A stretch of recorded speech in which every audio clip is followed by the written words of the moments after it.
նախագահ, Նիկոլ Փաշինյանն ամեն ընտրության մասնակցել է 4 թեզերով տարբեր,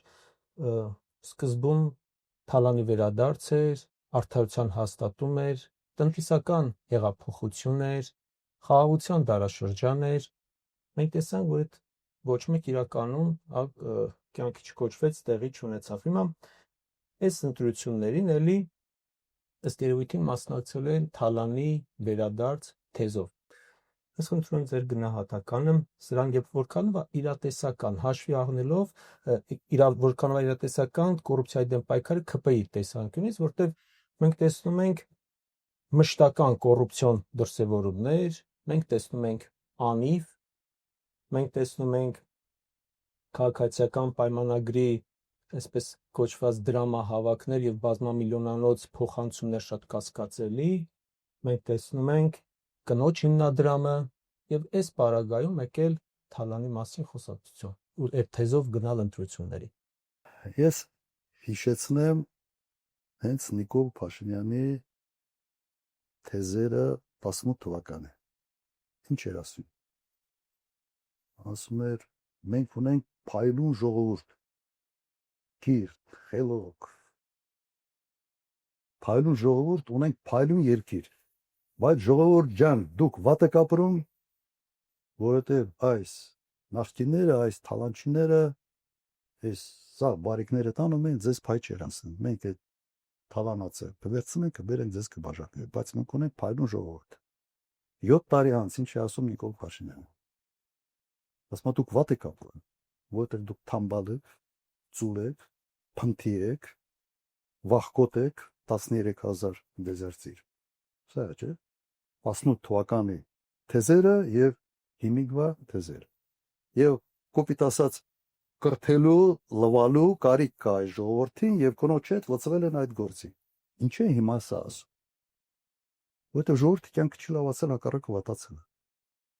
Աղքատությունը մնում է այդ 24%-ի վրա։ Հիմա ինչ ես։ Կամ պիտի ընդունի, որ թալանչին ինքն է դարել համար 1, կամ այլևս 18 թվականի փայլուն ժողովուրդ եւ այլևս չի աշխատի։ Իսկ քանի որ հետո այսօրվա իշխանությունը ուղղակի վարպետ է։ Բոլոր մեղքերը գցել ինչ որ մեկի վրա։ Ուղղակի վարպետ են, չեմպիոն են։ Սենց բանկ ասացված կա, ասում է խելոք մարդիկ դժվար իրավիճակում լուծումներ են փնտրում, իսկ ապուշները մեղավորներ։ Հիմա մենք առերեսվել ենք նման վիճակի հետ։ Հիմա կոռուպցիայի մասին։ Նայեք, Նիկոլ Փաշինյանը լրիվ նոր խոսք է ասել կոռուպցիայի գործում։ Սա ֆենոմենալ է։ Ես իրեն համարում եմ կոռուպցիայի Էյնշտեյն։ Մենակ անիֆի բանը դուք հիշատակեցիք։ Ստեղծել հիմնադրամ, լցնել այդ հիմնադրամը 65 միլիոն դոլարով։ Հարկատուների կողմով։ Հետո ստեղծել օֆիս։ Ինքեր Արազատ Խանամի բանման ընտանիքների անդամներ տեղավորել այդ օֆիսում, 2 ամիս այդ փողն անհետացել։ Այս մարդը Դեվիդ Կոպերֆիլդն է։ Գիտեք չէ՞ ով է Դեվիդ Կոպերֆիլդը։ Այդ որ շենքեր են կորչում, մեքենաներ են կորչում, ու անհետացել է։ Սա նոր խոսք է կոռուպցիոն մտքի հետ գործում, իսկապես նոր խոսք։ Սրանց ճակատներին պետք է sense տատու անել։ Կոռուպցիոն հանճարներ եւ երկիրը սարքել են sense կոռուպցիայի դրախտ։ Հիմա այդ մեկ օրինակն է, բայց լավ, սա մոռացել է, հիմնադրամ համայնքական 100 միլիոն դոլար հիմնադրամից փոխանցվել է բյուջե եւ անհետացել։ Ո՞ր անհետացել է։ Արցանցային ես մասնակցել եմ այդ նիստի այն ժամանակ ես հիմնադրամի հոգաբարձուների խորհրդի անդամ եմ։ Ասում հաշվետվություն գոնե պիտի ներկայացնեմ։ Ուր է գնացել այդ փողը։ Ասում էր ում պետք էր, ինչի համար պետք էր ծախսել, դեռ։ Հետո ինչ որ թղթեր տվել են, չեն տվել, չգիտեմ, բայց պատասխանը սա էր։ Թուղթեր 100 միլիոն դոլարը եկել եւ անհետացել է։ Բազմաթիվ այլ օրինակներ։ Այդ մանկապարտեզի դեպքերը, որ գնում են այդ սա մանկական խաղեր է։ Ինչ որ չինարար մի քիչ ցեմենտա գողանը, մի քիչ արմատուրա, մի քիչ բան, թաղապետը մի քիչ փող ունենա, եվրոօպտիմիստն էլ փոխանցի իր տիրոջ։ Հիմա բայց սա համեմատության այն մյուս հարացների հետ սա ինձ մանկական ինչ որ բան է, չայևոյ է կոպիտ ասած։ Կոռուպցիոն դաշտի չայևոյն է, որ սենց փայ է ասում ուրիշներին։ Հիմա դուք ուզում եք ասել, որ 65 միլիոն դոլար կարա ցնդի ուղղակի եւ առաջի դեմքը դրա հետ առնչություն չունենա։ Նական հարցը սա է, քանի տոկոսն է գնացել այդ օֆիսին եւ քանի տոկոսն է գնացել շեֆին։ Ես մի քիչ այլ փորձեմ նայեք, լայն ավելի այս հարցին նայել։ Պարտք ավելացրել են 7 միլիարդ դոլարով։ Տարին 1 միլիարդ մտավորապես։ Հիմա առարկայական ինչ են արել այդ 7 միլիարդով, որ մենք ցած գնանք նայենք տեսնենք, ասենք այս սա է կառուցվել, սա է կառուցվել, սա է կառուցվել, բան չկա։ Ասֆալտ մի քիչ։ Այդ էլ ամեն տարի իմ ժամանակ ասֆալտ որ անում են, հետո ռեմոնտը 8 տարի հետո պիտի լինի, նորմատիվը սա է։ Հիմա մեր ժողովուրդը սովորել է, արդեն երևի գիտի թե ամեն տարի պիտի ռեմոնտ անես այդ ասֆալտ։ Հիմա նայեք։ Ես մի օրինակ բերեմ համեմատության մեջ կարծում եմ թող ժողովուրդը ինքը այդ եզրակացությունների գա։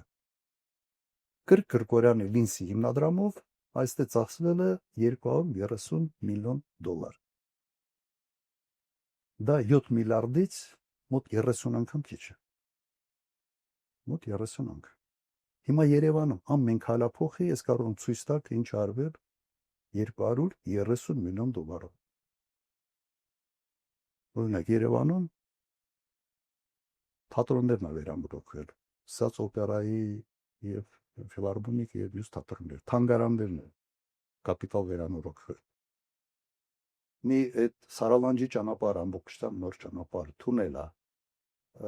հրապարակի տեսքն է վերափոխ։ Մոտ մի 10 փողոց կապիտալ վերանորոգվել է։ Դրան գումարենք Գյումրի, Թաղամասեր, Սպիտակի ամբողջ կենտրոնը, դրան գումարենք Սելիմի ճանապարհը, լիքը բաներ։ Արդեն չեմ էլ կարող այդ հիշողության բազաշ չի երիքում սենց բաներ, այդ ծավալը այդ ամբողջ հիշը։ Ամեն քալափոխը տեսնում ենք, թե 230 միլիոն դոլարով ինչ է կարելի անել։ Հիմա 30 անգամ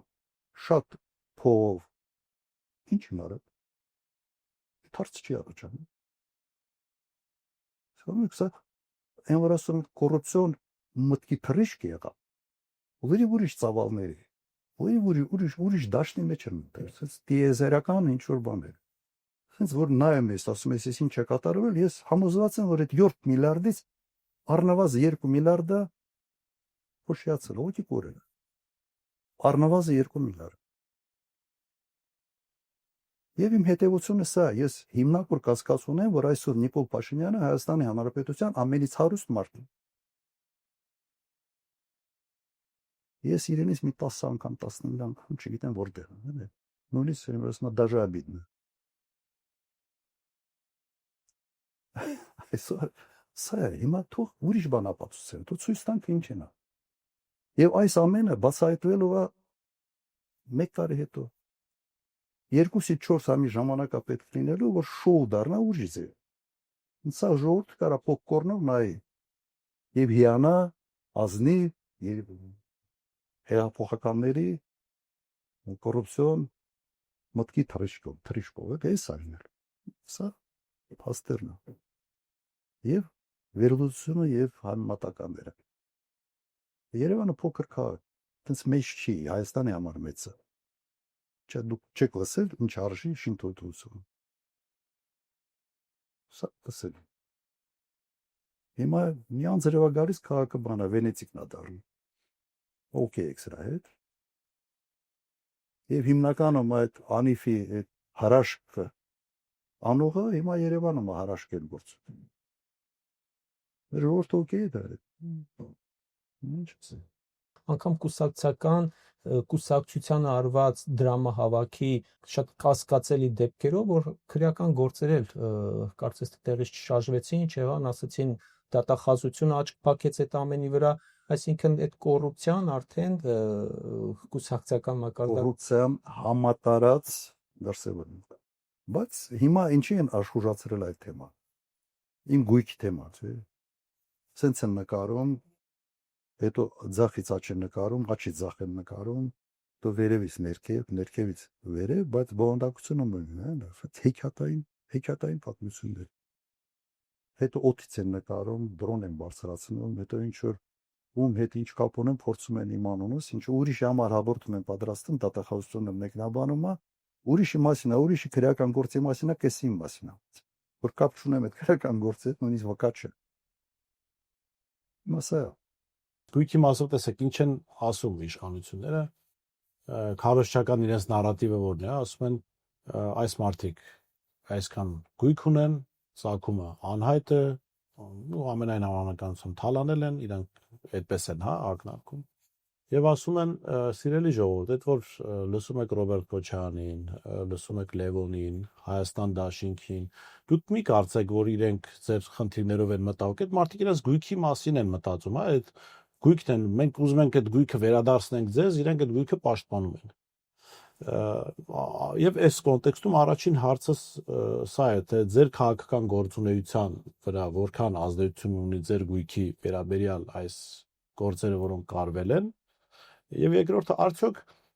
հասարակությունը մեր ցավոք սրտի այսօր այն վիճակում է, որ ցանկացած մեկը, որը այսպես ժողովրդական խոսքով ասած մի չոփ ավել իրենցից ունի, միանգամից ասում են դե որտեղից դա քեզ, ուրեմն ինչ որ մետեղից գողացել ես, հա, արդյոք դուք ձևը գտել եք հանրության հետ խոսելու, ասելու, թե այդ գույքը, որը այն մասը, որը իրականում ձեզ հետ կապված է, հա,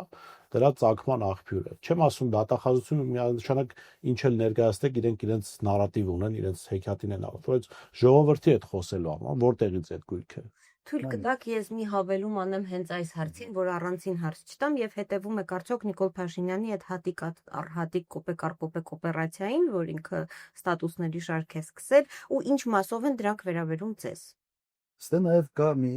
շատ լավ հանգամանք։ Պարզվեց, որ իմ ունեցվածքը 4 միլիարդ չի, որը մոտավորապես 2009 թվականից թե 10 թվականից շատ ակտիվ ֆսկայական մի քարոշչա մեքենա փորձում էր ներդնել մեր մարդկանց ուղիների մեջ, մեր ժողովուրդ։ Եվ այն գույքերը, ինչ որ իրենք սա հրապարակել են այն ժամանակ եւ սկսել է դա հայկական ժամանակ։ Դրանցից գրեթե ոչինչ այս դատահազության հայտի մեջ չկա։ Կա միայն այն, ինչ գրանցված է կադաստրով, սեփականության իրավունքով, ամեն ինչ։ Հիմա ինչու մենք ավելի կոնկրետ ինչ որ բաների մեջ չենք անում։ Դա մեր մարտավարությունն է դատավարական։ Մենք չենք վստահում այս ոչ դատական համակարգի, դատախազությունը լրիվ բանա դարել, գործիք է դարել այս իշխանությանը, դատախազը մնացել է ուղղակի վարչապետի օգնական դատախազության լիազորությունները, դատախազի լիազորությունները գլխավոր։ Չենք վստահում։ Եվ դատավարության ժամանակ գա այդ բանը մենք ամբողջ հիմնավորումների մասը իհարկե ներկայացնելու ենք եւ Լեոնը նաեւ դրա մասին հայտարարել է խորհրդարանի ամբիոնից։ Բայց ասում, ստե մի լավ բան էլ կա, որովհետեւ պարզվեց, որ 5 բանկի միջի, օդանավակայանի միջի, քաջարանը արդեն պարզել։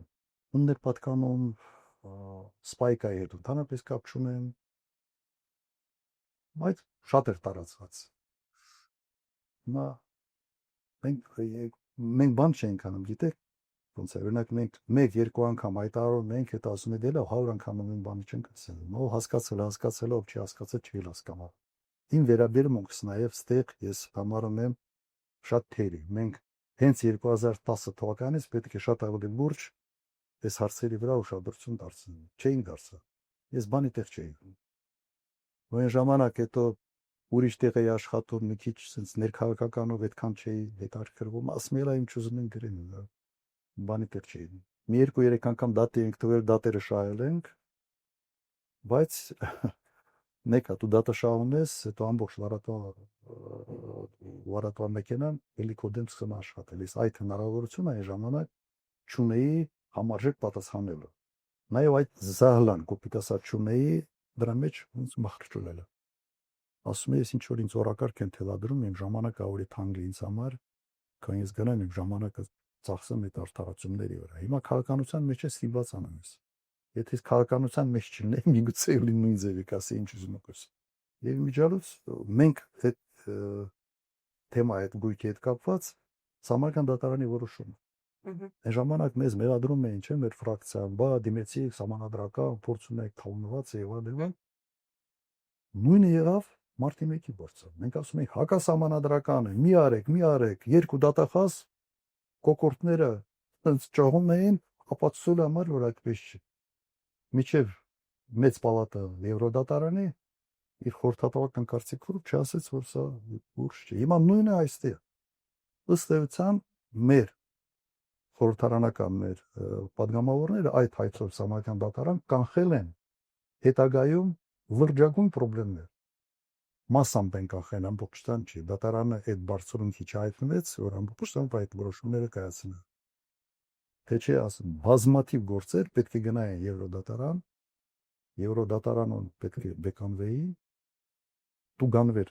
առաջին այդ սա գույք պիտի վերադարձնվեր այդ մարդկանց, ստեղ բարեխիղճ ձեր վերողների ինստիտուտ պիտի լիներ եւ հսկայական տուգանքներ Հայաստանի Հանրապետության հետ։ Սա է։ Եվ դեռ հալա մի լուրջ կոմպոնենտ մնացել է։ Սամարկand դատարանը լուծում է տվել մասսամ։ Բայց նույնիսկ այդ մասսամ լուծում տալը կրկնում է լուրջ խնդիրները կանխում։ Համար սա ուղղակի մի գիտեք ինչ է, իրենք հեղափոխություն են արել իրենց պատկերացման, հեղափոխական մոտեցումներով, բայց այդ հեղափոխությունը ձևակերպել են իբրև լեգիտիմ իշխանություն ընդունելով։ Եվ իրականում sense կարելի է նաև այդպես մեկնաբանել այն ինչը կատարվել է։ Բայց հեղափոխությունը ենթադրում է, որ հետո գիլոտին ես դնում եւ գլուխներ ես կտրում։ Իրենք այդ օրենք ընդունել են այդ հոգեբանությամբ։ Որ sense դնենք մի օր եք ընդունենք թքած ամեն ինչի վրա, բռնենք սաղին, սաղից գույքը վերցնենք, բանանենք, իբրև ժողովրդին բաժանենք, բայց արդյունքում ստացվում է իրար մեջ բաժանակ։ Գիտեք, իրենք պայքարում են ոչ թե կոռուպցիայի հետ, իրենք պայքարել են կոռուպցիային իրենց չմասնակցելու դեմ։ Շատ ակտորին պայքարել, դա արդեն մի օրինակ բերեմ, ոնց միգուցե մեր ժողովրդի համար ավելի պատկերավոր է, ինչ է կատարվել։ Ոնց որ պատկերացրել եք մեկը մի տուն ասարքում, լավ ճարտարապետավարություն տուն ասարքում, ամուր տուն։ Հետո այդ տան սեփականատերերը փոխվում են, ամեն մեկը գալիս է, մի բան ավելացնում է, լավացնում է, մեկը լավ ռեմոնտ է անում, մեկը սանտեխնիկան է փոխում, մեկը ինչ-որ տանիքն է լավացնում, բան։ Հետո հանկարծ մի սեփականատեր է հայտնվում այդ տան, ասում է, ես համ ճարտարապետ եմ, համ շինարար եմ, համ մսոբ ճաշեփող եմ, համ չգիտեմ ինչ եմ, ու ասում է քանդեք, ես ինքը քանդեք, ես քանդեք, մեծացրեք, բան արեք, շենքը փլվում է։ Այդ փլվելուց հետո վերջի պատասխան տալիս, ինչ է, խիա փլվել։ Այդ ամեն ինչի մասնագետը ասում է, նայ, մեղավորը այն առաջի կառուցող, այն ճարտարապետն է, որ նախագծել է, որտեղ եթե դա չկառուցեր, ես այդ տան տերը չէի դառնա 4-րդ ռոք կոպիտ ասած, այդ չենք չեր էլ փլվի, չէի քանդի, չեր էլ փլվի։ Ամբողջապես էս հոգեբանությամբ իրենք փորձում են բացատրել ալմատա, չգիտեմ ինչ, միջև ինձ 30 տարի ծախում էի, առնող չկար պարզվում է։ Այդ հոգեբանությամբ բացատրում եմ եւ կան մարդիկ, որոնք այդ կուտը ուտում են։ Եվ նույն այս գույքի հետ կապված։ Մենք գործ ունենք մի տեսակի հետ, որոնց յուրաքանչյուր ասածը պետք է 5 անգամ ստուգես։ Նայեք, եթե խոսքը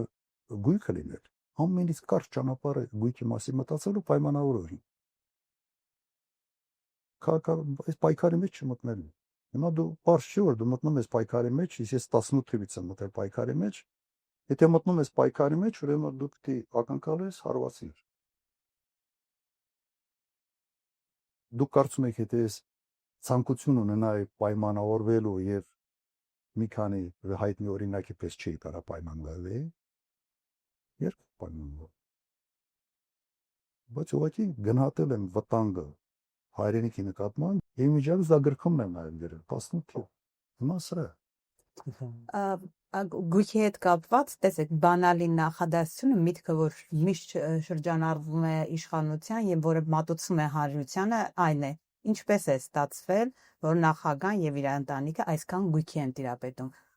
Այսպես է մատուցում հանրությանը։ այնց դուր եկավ այս հարցը, շատ դուր եկավ այս հարցը։ Նայեք, ես խոսացի այդ կոռուպցիոն դրսևորումների մասին, 7 միլիարդից առնվազն 2 միլիարդի փոշյանալու մասը։ Հիմա իմ մոտ հարց առաջանում։ Հիմա հայտնվել են նորաթուխ օլիգարխներ, որոնք հանկարծ 2 տարի առաջ ոչ մեկը նրանց անունը չգիտեր, 2 տարում հանկարծ դառել են 50-100 միլիոն դոլարանոց պրոյեկտներ իրականացնում Հայաստան։ Ո՞ւր դից այդպես։ Դուք հավատում եք, որ դա իրենց փողն է։ Այդ 2 միլիարդ 65 միլիոն, հիմնադրամի 100 միլիոն իրենք դեկորացիան են։ Հիմա եթե դրա մեջ են մեղադրում, ուրեմն 2 տարում կարող է Հայաստանում 100 միլիոն դոլարանոց ծրագիր իրականացնող նորաթուխ օլիգարխ առաջանա, իսկ նախագահի ընտանիքը 6-7 թվականներից մինչև հիմա քանի 10 քանի տարում շնորհքով կիրթ զավակներն ունենալով չի կարող դա ունենալ։ Ինչի ցավալը էս սա նկարագրածից անգամներով քիչ է։ Քիչ են կարող։ Հիմա իմ անունը այստեղ դերակատարություն ունեցել է թե ոչ։ Ենթադրում եմ, որ ունեցել է։ Ունեցել այն առումով, որ վստահություն կա, որ այս ընտանիքը քծոտ չի, որ մի բան պայմանավորվում են բիզնեսի առումով անում են միջև վերջ։ Դու այդ ռեպուտացիան ունենալով, կապեր ունենալով,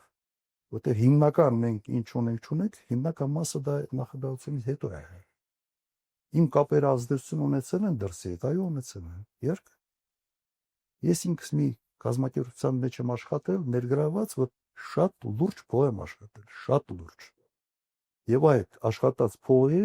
ամբողջ փաստաթղթավորված ապացույցները ունեն, շատ լուրջ։ Ստեղ ուղղակի մի քիչ չեմ պատկերացնում այլ մասշտաբներ։ Ստեղ մարդկանց թվում է, թե միայն գոհանալը կարող է հարստանալ։ Եվ դրա համար